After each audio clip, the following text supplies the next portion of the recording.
Bueno, muchos temas para conversar que tiene ese otro costado de la pandemia. Doctor López, ¿cómo se sintieron? Por un lado con los aplausos, pero por otro lado con esto de criminalizar la actividad del médico que se infectó. Médicos, bueno, en Rafaela por suerte no, pero médicos que en lugares tuvieron problemas cuando iban a sus viviendas porque los vecinos no querían recibirlos.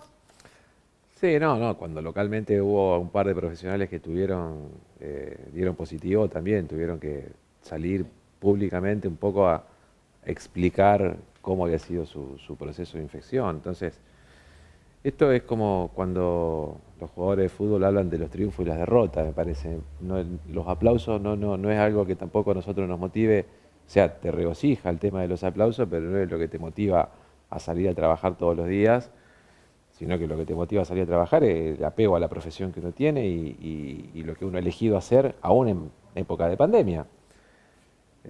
Tanto nosotros como el resto de los trabajadores de la salud y el resto de los trabajadores esenciales. Hay un montón de gente que tuvo que seguir trabajando y va a tener que seguir trabajando aún en los momentos más críticos.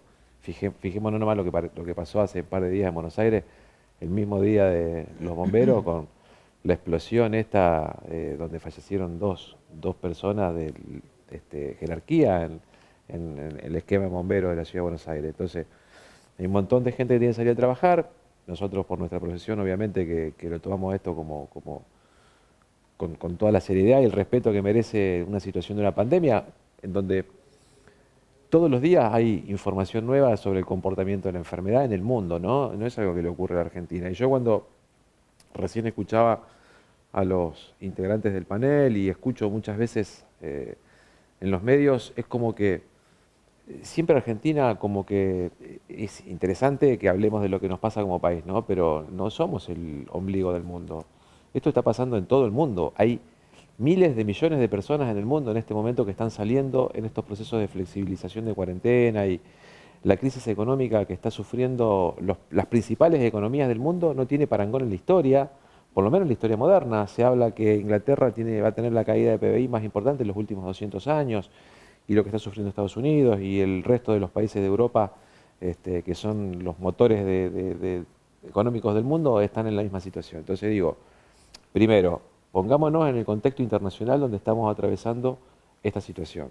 Segundo, lo que nos ocurre a nosotros como profesionales de la salud, desde lo que la gente en general le hemos recibido, la mayoría, y te digo que en el 99% de los casos, son expresiones de aliento, agradecimientos. Yo particularmente y personalmente me ha pasado eso. Pero vemos con mucha preocupación las situaciones donde primero por desconocimiento, por incomprensión, pero a mí lo que me llama la atención es desde la arista del derecho, como una especie de búsqueda de culpas en algunos esquemas que tienen que ver con, o que tuvieron que ver con brotes en algunas instituciones fundamentalmente, la criminalización del acto médico, ¿sí? Con fallos, imputaciones express y fallos que, la verdad que por lo menos a prima facie, lo que nos genera a nosotros es una gran preocupación. Por eso hoy hablaba con una colega del doctor a la mañana y le decía que hay muchos profesionales de la salud que no quieren trabajar todavía, hasta tanto no se ordene un poquito el panorama de cuáles son aquellas medidas de protección que garanticen que la persona cuando va a hacer algún tratamiento o va a ser parte de una práctica médica, no va a correr riesgo, pero fundamentalmente que la profesión, el profesional no corra un riesgo de su matrícula ni de su libertad. Entonces, hay muchos profesionales de la salud, no solamente médicos, odontólogos, que están preocupados en cómo llevar adelante su profesión. Entonces, en esto de lo que viene ocurriendo con las situaciones de precarización en algunos lugares, porque nadie desconocía lo que es la precarización de los trabajadores de la salud, el pluriempleo y la necesidad de trabajar en el Estado, en la parte privada, en 2 o 3 lugares para poder llegar a fin de mes y tener un salario digno, no solamente para los médicos, sino Como también para... CGT, ¿cómo ve todo esto que dice el doctor, que ahora se expone esta situación? Porque siempre aparece que los médicos son pudientes, porque tenemos a veces esos preconceptos y ante esto nos damos cuenta también todo lo que tienen que hacer. Hay una realidad, que bien la marca el doctor, de cuanto a la precarización de todos los trabajadores dependientes del sistema de salud. Esto de la necesidad del pluriempleo, trabajar la parte pública y hacerlo también en la parte privada. Si llegas Y en el consultorio propio. Claro, y yo quiero aclarar una situación porque muchas veces se presta confusión. Hay de parte de los trabajadores y fundamentalmente de sus dirigentes, a veces algunos planteos que hacemos respecto a las dificultades que tienen las obras sociales. Y muchos asocian este planteo atado a la situación de los médicos, o que estamos cuestionando el accionar o lo que deben o lo que cobrar. debe cobrar el médico, cuando en realidad no pasa por eso. Lo que estamos planteando es una dificultad del sistema que nos golpea a nosotros, a los trabajadores, a partir de nuestras obras sociales, que también los golpea a los médicos en su situación profesional. Es decir, el sistema necesita ser revisado porque...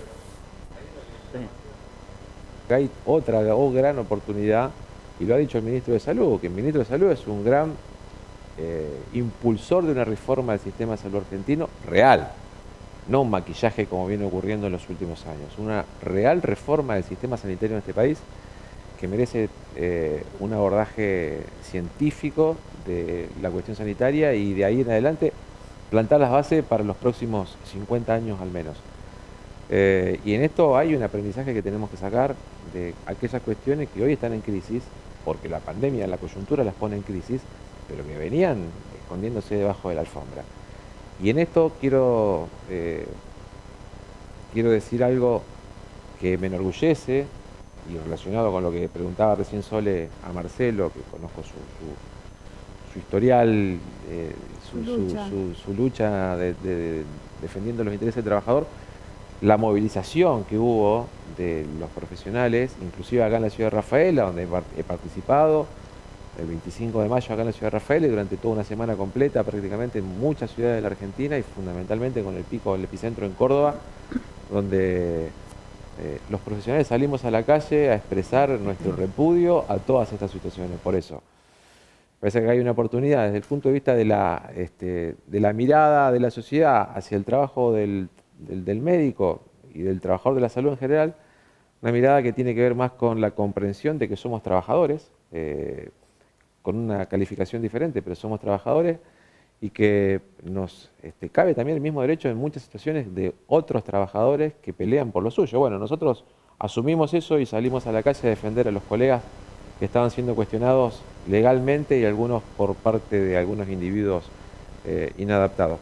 Y por otro lado esto, ¿no? Lo de entre todos construir un sistema sanitario que sea más justo, más equitativo, que le dé cobertura como corresponde a y que se le pague todas a las las obras personas. sociales para que cubran todas las prestaciones. Sí, pero a ver, en esto hay discusiones que hay que darlas y no hay que tenerle miedo. A ver, Argentina es un país que tiene casi 300 obras sociales sindicales, de las cuales muchas no son viables.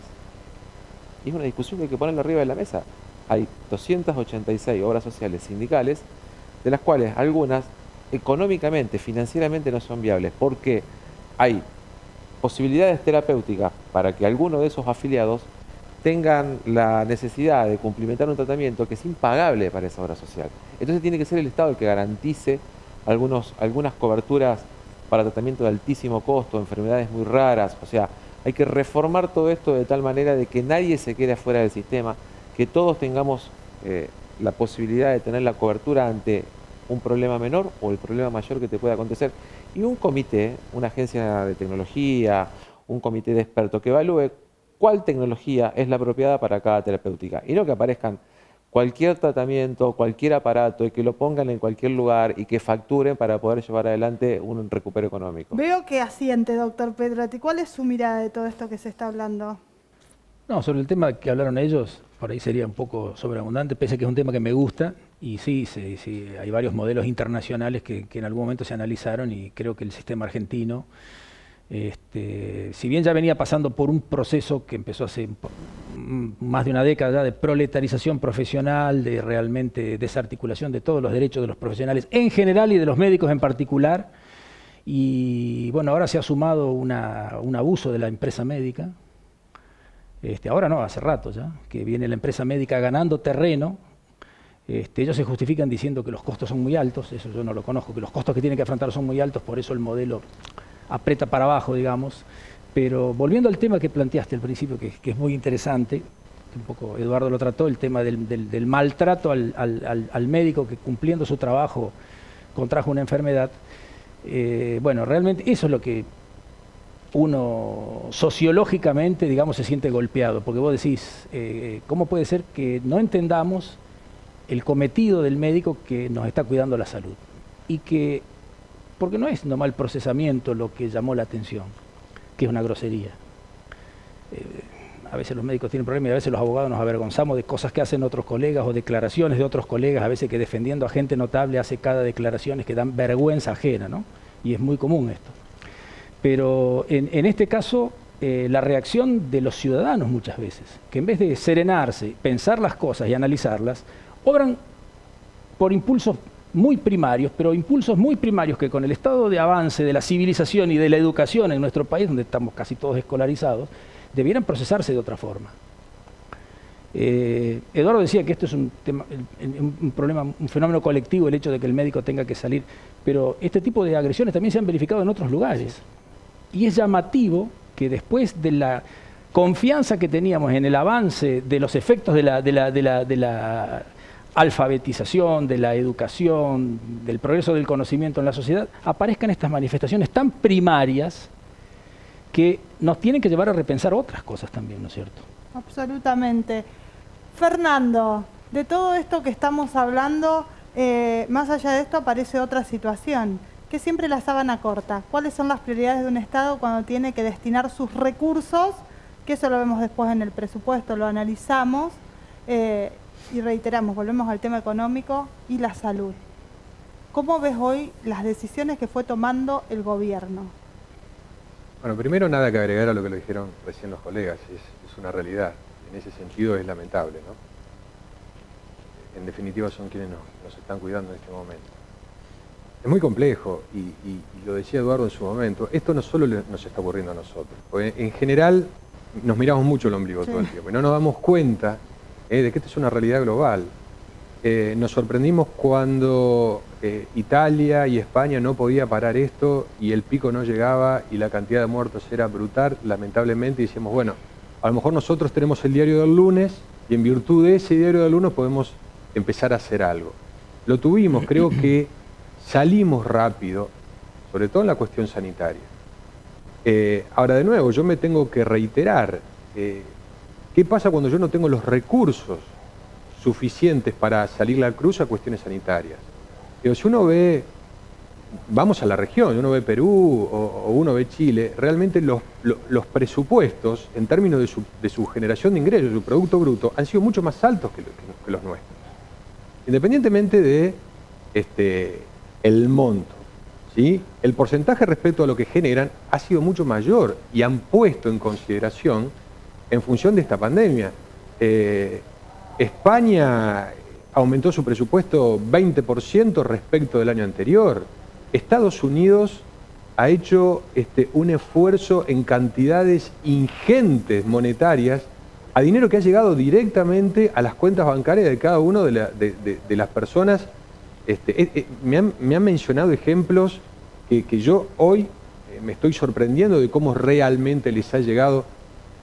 Perdón que diga, o cito un nombre, pero gente que trabaja de alguna manera o pone en alquiler en Airbnb, ¿sí? su propiedad, por ejemplo, para que la alquilan, han recibido de parte de la empresa o le han trasladado, ¿sí?, el equivalente a los dólares que ellos hubieran cobrado si hubieran sido propietarios en Estados Unidos, por ejemplo. Una compensación. O sea, realmente ha sido impresionante. Entonces, creo que nosotros tenemos una sábana corta.